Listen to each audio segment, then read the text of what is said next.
My mom mocked me for not being successful and kicked me out of the family dinner, so I walked away and made them regret it with one cold move. I'm Alex, 32, male, stuck in classic middle child hell, between my older brother, Logan, 35, male, the golden child lawyer who can do no wrong, and my little sister Madison, 29, female, the eternal baby princess. To put it simply, Logan could commit tax fraud, and my parents would call it financial innovation. Madison still gets treated like she's 5 years old despite having 2 kids of her own. Meanwhile, I'm just there, existing in their massive shadows. My parents have never been subtle about playing favorites. Their retirement plan is literally Logan will take care of us with his big lawyer money. Every family dinner turns into the Logan show. Logan won this case, Logan bought a new BMW, Logan breathed today and it was magnificent. One time I mentioned getting Teacher of the Year at my school and my dad literally said, "That's nice. Pass the potatoes." Not even kidding. 4 years ago, I committed the ultimate crime. I married Sophia, 31, female. My parents hate her because she's not refined enough for the prestigious Johnson family, i.e., she laughs too loud, speaks her mind, and didn't go to some fancy-ass college.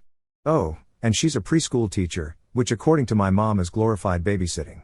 The irony that she says this while expecting Sophia to babysit my sister's demon spawn every other weekend is apparently lost on her.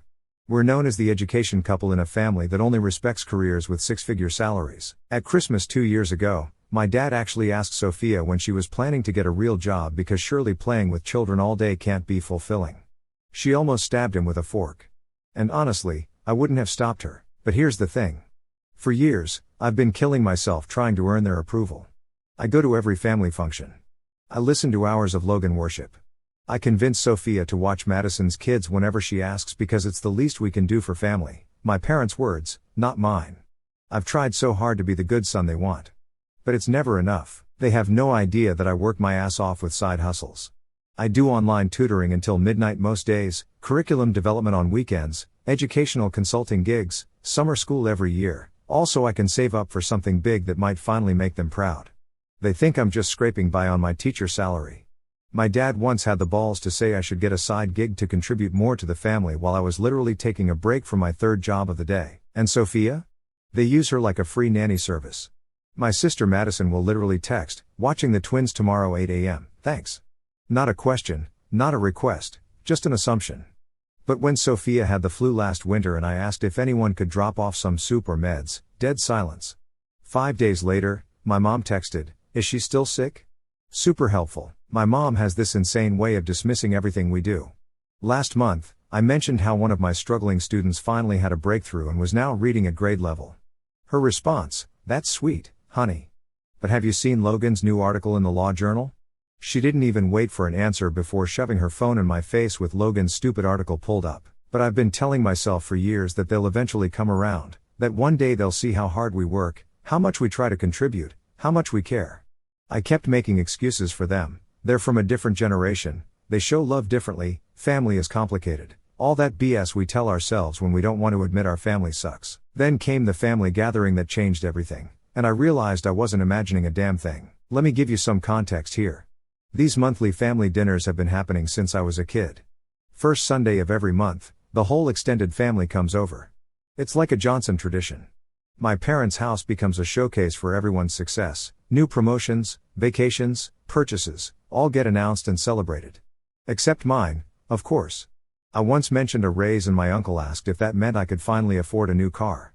I was driving a 3-year-old Honda. Last month I got this text from my mom, "Alex, honey, we're canceling the monthly family dinner tomorrow. Your father and I are just so tired and money's been tight lately. Maybe next month." Now, I've gotten texts like this before and they always make me feel like crap, like I'm not important enough to make the effort for. But this time was different because I actually had something huge planned. See, I've been saving up for years, doing extra tutoring, summer school, writing curriculum on the side, educational consulting, stuff my family doesn't even know about, to buy my parents a new SUV. Their old minivan was basically held together with duct tape and prayers at this point. I'd already put down the deposit, signed the paperwork, and was planning to surprise them at this dinner. One big financial sacrifice to finally prove I was worth something in their eyes. So, I text back, "No problem, Mom. Hope you guys get some rest." But then I thought, hey, maybe I'll just drop by anyway, surprise them with the car keys. Make it an even bigger gesture. Sophia thinks I'm being too generous, but she supports me anyway because she's literally the best person I know. So, we drove over there and what do I see? Cars everywhere. Logan's BMW, Madison's Mini Cooper, my uncle's Audi, my aunt's Lexus, my cousin's vehicles, the whole Johnson extended universe, basically. What the hell? Sophia says, gripping my arm. I park across the street and just sit there for a minute. Sophia's looking at me with those eyes that say she knows exactly what's happening but is waiting for me to catch up. Maybe it's something last minute, I suggest weakly. Alex, Sophia says in that tone that means stop bullshitting yourself. I get out and walk to the house. Through the windows, I can see everyone. My parents, Logan, Madison, aunts, uncles, cousins, all gathered around this massive spread. They're laughing, passing dishes around. Logan's standing to make some toast. It's the regular monthly dinner they claim to cancel. I ring the doorbell. Mom opens it and her face does this thing where she's trying to look happy to see me but is actually super annoyed. Alex, what are you doing here? She's blocking the doorway like she's a bouncer at a club I'm not cool enough to get into. Got your text about canceling dinner, I say, feeling something hard forming in my chest. Looks like you guys figured it out anyway. She doesn't even try to hide her irritation. Well, yes, but this is different. This is for people who actually contribute to the family. I blinked, stunned by her bluntness. What? Oh, don't act surprised, my mom says with an eye roll. Logan just made partner at his firm, and Madison's husband got that big promotion. Everyone here has something to celebrate and talk about. You would just sit in silence if we invited you. I mean, what have you done lately? Still just teaching? My jaw literally drops. Are you serious right now? She waves her hand dismissively. It's nothing personal, Alex. We just wanted a night to celebrate success. It would have been uncomfortable for you. Behind her, Logan raises his glass with that smug little smirk. My dad doesn't even bother to get up. He just looks annoyed at the interruption. I can see my whole extended family, aunts, uncles, cousins, everyone who's known me my whole life, all happily participating in a dinner I wasn't good enough to be invited to. We're having a celebration for successful people, my mother continues.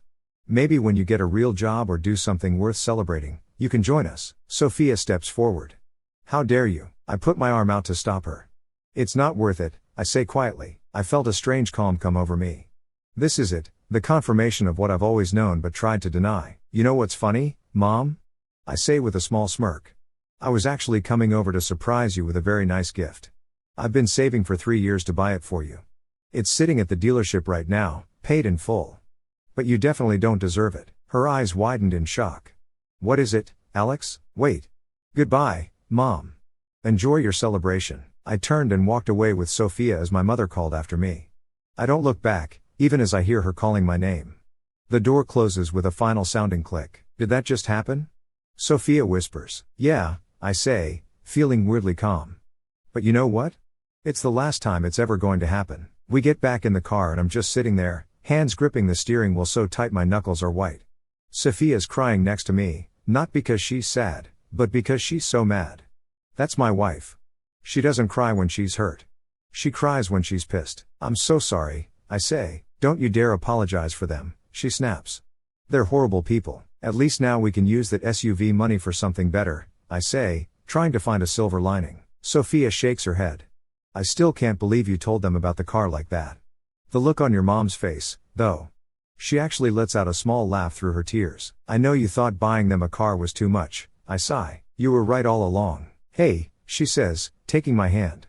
I supported the decision because I knew how much it meant to you to try one last time. But Alex, they don't deserve you. They never have. Not anymore, I say, pulling out my phone and dialing the dealership. I'm done trying to buy their love. The salesman sounded confused when I told him I needed to cancel the purchase. But Mr. Johnson, you were so excited about surprising your parents. The car is all ready to go. Yeah, well, plans change, I say. They won't be needing it after all. When I hang up, Sophia's looking at me with this weird mix of pride and concern. Are you okay? Not really, I answered honestly. But I will be. That night, we order takeout, put on a stupid movie, and try to pretend everything's normal. But my phone kept blowing up with texts from my family. Not apologies, mind you, but demands. My mom, Alex, I need you to watch Madison's kids on Thursday. She has an important event. My dad, your mother says you're being difficult.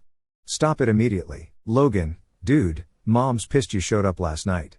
You know those dinners are for family contributors only. Madison, can you and Sophia take the kids this weekend?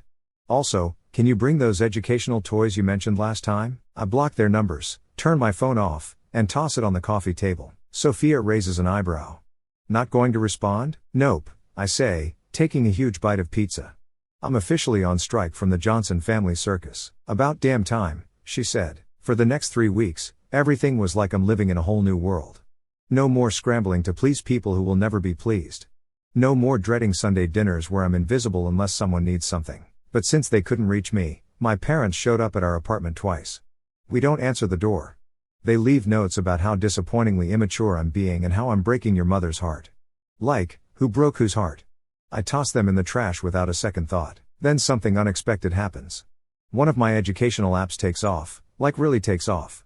The side project I've been working on for years, an interactive reading program for struggling students, gets featured in some major education publications.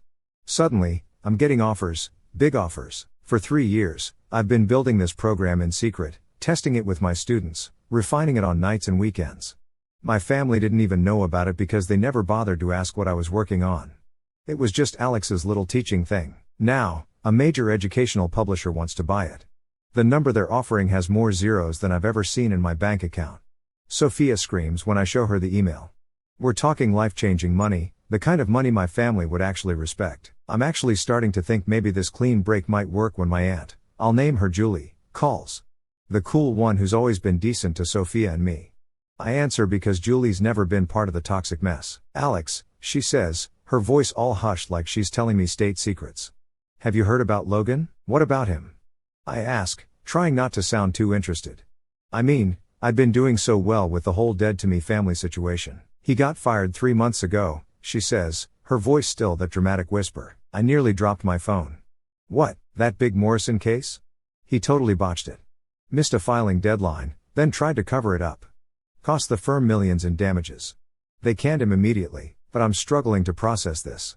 He was just at that family dinner, toasting and bragging and being his usual douchey self. It's all an act, Alex.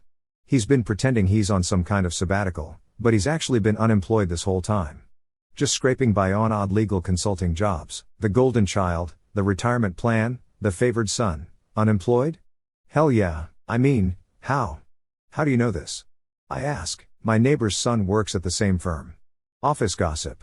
Logan swore him to secrecy, but you know how that goes. After I hang up, I sat there for a good 20 minutes just processing. The whole family dynamic was built around Logan's success.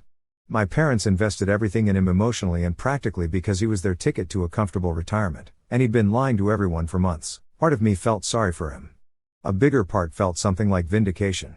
And honestly, a small petty part of me was secretly thrilled.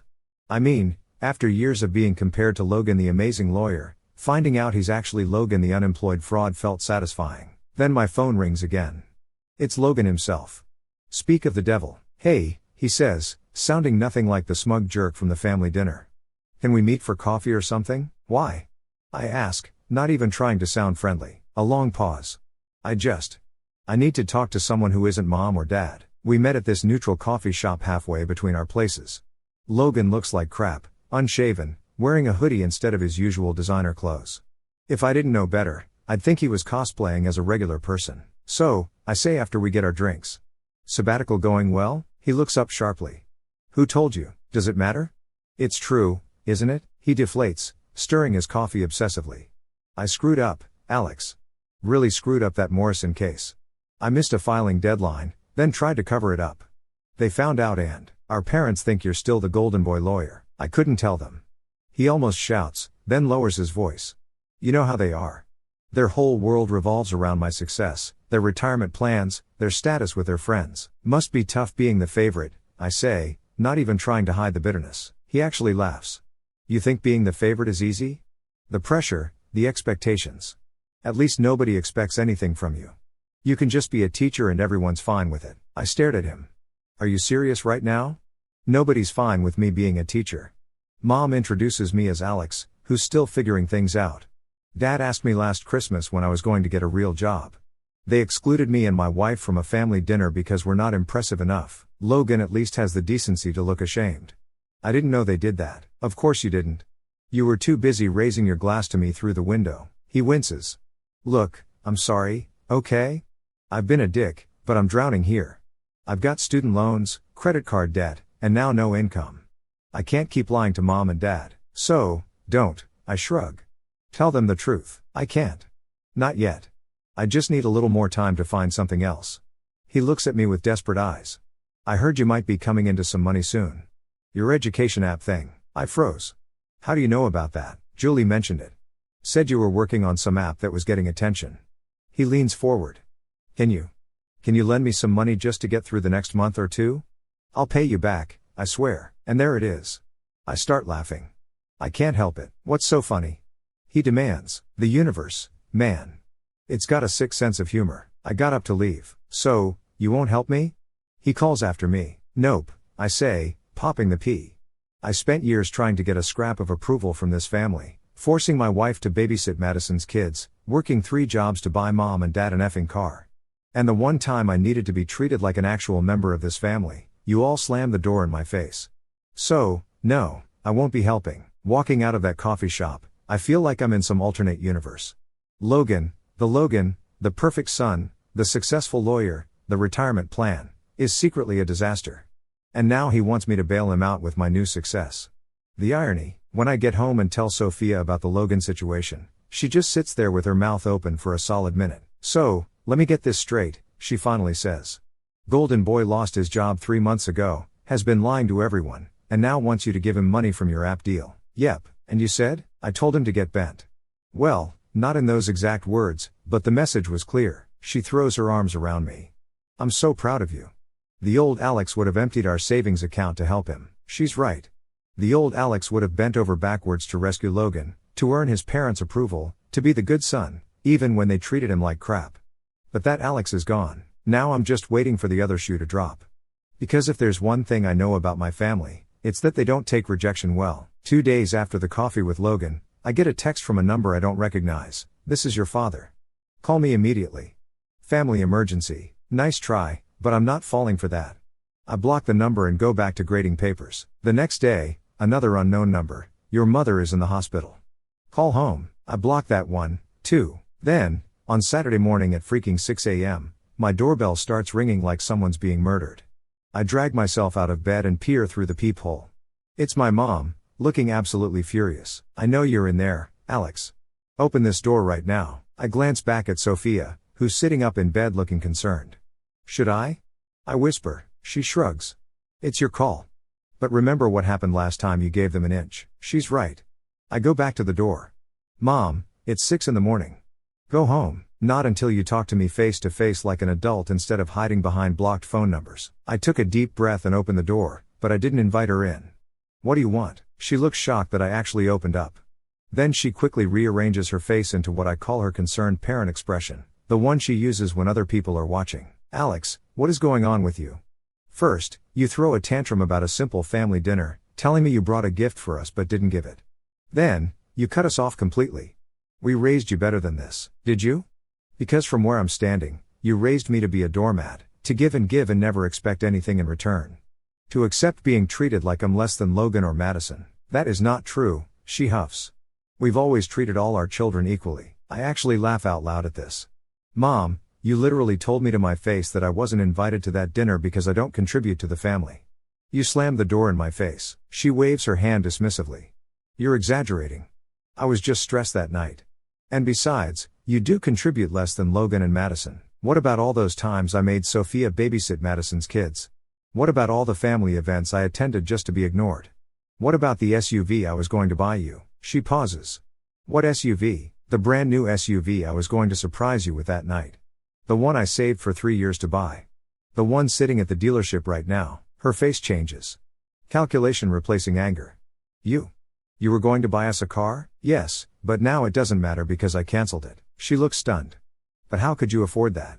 You're a teacher. I've been working side jobs for years, Mom. I developed an educational app that just got picked up by a major publisher. I'm about to get a 6-figure check, but you'll never see a penny of it. Her eyes widen. 6 figures for an app? Alex, sweetie, I think there's been a terrible misunderstanding. Why don't you come over for dinner tonight and we can talk about this? Your father will be so proud of your app thing. No, but Alex, listen. She presses, her voice suddenly dripping with sweetness. You know, your father and I have been struggling ever since Logan. Well, since things haven't been the same. We've had to take out a second mortgage just to keep things afloat. And with you doing so well now, surely you can pitch in. It's only fair, isn't it? We're family. I stare at her, the desperation in her eyes making everything crystal clear. This isn't about family. This is about money, about using me to bail them out of their mess. So, let me get this straight, I say slowly. You spent years making me feel like I was worth nothing, threw me out of your life the second I wasn't convenient for you. And now that Logan can't support you, you want me to step up? Her eyes narrow. Don't be so dramatic. You're the one making this difficult. Families help each other. We've been more than patient with you, but it's time you contribute. I shake my head. Everything I've contributed was never enough, and it never will be. I'm done. I shut the door in her face, feeling lighter than I ever have before. Through the peephole, I watch her stand there for a moment, mouth open in shock. Then she turns and storms off. Well, Sophia says from behind me. That was something. Yeah, I sigh. But I feel the real storm is just beginning. And boy, was I right about that. It starts with the extended family. My Aunt Martha leaves these tearful voicemails about how my parents might lose their house because of my selfishness. My Uncle Steve, who I've seen maybe 3 times in the last decade, suddenly texts daily about family loyalty. Even my 80-year-old grandmother gets dragged into this mess, calling to tell me she's disappointed in the man I've become. I block them all one by one. It's like playing the world's most depressing game of whack-a-mole, but the flying monkeys weren't done. They evolved from guilt tripping to outright threats. My cousin Rick, who works at the bank where Sophia and I have our mortgage, hints that he could make things difficult for us if I don't step up and help the family. I reported him to the bank manager and moved our accounts the next day. The worst is when they start targeting Sophia directly. My mom apparently decided that if she can't get to me, she'll go after my wife. She tells anyone who will listen that Sophia is the one poisoning me against the family, that she's always been jealous of our close bond, and other such complete bullshit. Some of Sophia's co-workers start giving her weird looks. Parents at her preschool ask invasive questions about our family situation. Someone even calls in an anonymous concern to her director that Sophia seems emotionally unstable lately and they're worried about the children under her care. Thankfully, her director knows it's garbage and tosses the complaint, but it's still unsettling. The final straw comes when Madison shows up at our apartment with her kids in tow. It's 7:30 on a Sunday morning and we're woken up by insistent knocking. I peer through the peephole to see my sister and her 2 hellspawn looking like they're dressed for church. I open the door but block the entrance with my body. Madison puts on her best harried mom expression and says she has an emergency and needs us to watch the kids for just a few hours. Before I can even respond, she's trying to usher her children past me into the apartment, saying over her shoulder that she'll be back by noon. I step fully into the doorway, preventing them from entering. Her kids look confused. Madison looks outraged. No, I say simply. What do you mean no? She sputters. Sophia always watches them. It's the least you can do for your family. Not anymore, I tell her. I'm done being used by this family. She drops the act immediately. Her face hardens as she says, our parents are right. You've changed and not for the better. Sophia has turned you against your own family. Don't you care that our parents are struggling? That Logan is unemployed? That my husband is working overtime to try to help them since you won't? Mom told me about your app, she says, her voice dripping with entitlement. You're making all this money now and you won't even help your own family. That's disgusting, Alex, I almost laughed. So that's what this is, not an actual childcare emergency, but another attempt to get my newly discovered money. Using her kids as props in this manipulation is a new low, even for Madison. I tell her I'm sorry her children have to witness this, but she needs to leave now. She refuses to budge, raising her voice and saying she's not going anywhere until I face my responsibilities. Her kids start getting upset, the younger one crying because mommy is yelling. Sophia appears behind me, still in her pajamas. She takes one look at the situation and pulls out her phone. You have 30 seconds to leave or I'm calling the police and reporting you for harassment, she says, her finger hovering over the dial button. I'm sure that'll look great at your country club. Madison sputters, calls us both horrible names I won't repeat, but finally grabs her kids' hands and storms off. The younger one is full on sobbing now, and I feel terrible for them. They didn't ask to be born into this mess of a family or to be used as manipulation tools by their mother. After they left, Sophia and I sat on the couch in stunned silence for a while. I can't believe she brought her kids into this, Sophia says. That's the Johnson way, I reply. Use whatever leverage you have, no matter who gets hurt. Later that day, I get a string of furious texts from my parents about how I made my sister's children cry and turned away family in need. The narrative has already been completely twisted. In their version, Madison had a genuine emergency, and I cruelly turned her away because I'm selfish and vindictive. It's at this point that I realize there's no winning with these people. No matter what I do or don't do, they'll find a way to make me the villain in their story. The only way to stop the game is to refuse to play, so that's what I did. I block every new number that pops up. I set all my social media to private. I warn my school's front office not to put through calls from anyone in my family. I start recording all interactions in case I need evidence later. For the first time in my life, I put up real boundaries with my family, not the flimsy kind that they've always trampled over, but solid, consequences-backed boundaries that I'm prepared to enforce no matter what, and it worked. Gradually, the flying monkeys retreat. The calls and texts slow down. The ambushes stop. Either they've given up or they've moved on to more promising targets. 2 months after everything, I ran into my Uncle Steve at the hardware store. I brace myself for another lecture, but he just looks tired. He told me that Logan is still in Chicago working some entry-level paralegal job and living in a studio apartment. My parents have had to take out a second mortgage on their house to cover the debts Logan left behind. Madison and her husband had to pull their kids out of private school. He's not saying this to make me feel guilty, I can tell from his tone, he's just stating facts. Then he says something that actually surprises me. Maybe they're finally learning they can't always count on being bailed out. I nod, not sure what to say. He wishes me well and walks away. That night, I tell Sophia about the encounter. Do you think they're really struggling? She asks. Probably, I say. But not in the catastrophic way they made it sound. They're just having to live within their means for the first time. And how do you feel about that? She asks, using her preschool teacher voice that always makes me smile. I think about it for a minute.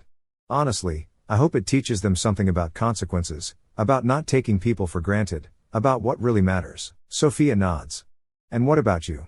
What matters to you now? I look at her, my amazing wife who stood by me through all this insanity, and I realize how lucky I am, how much I've gained by letting go of people who never valued me. This, I say simply.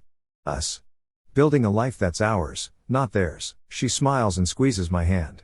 Sounds pretty good to me. Everything after that started to settle down, and I got used to not carrying my family issues around. 2 months after cutting off my family, my phone rings with an unknown Chicago number.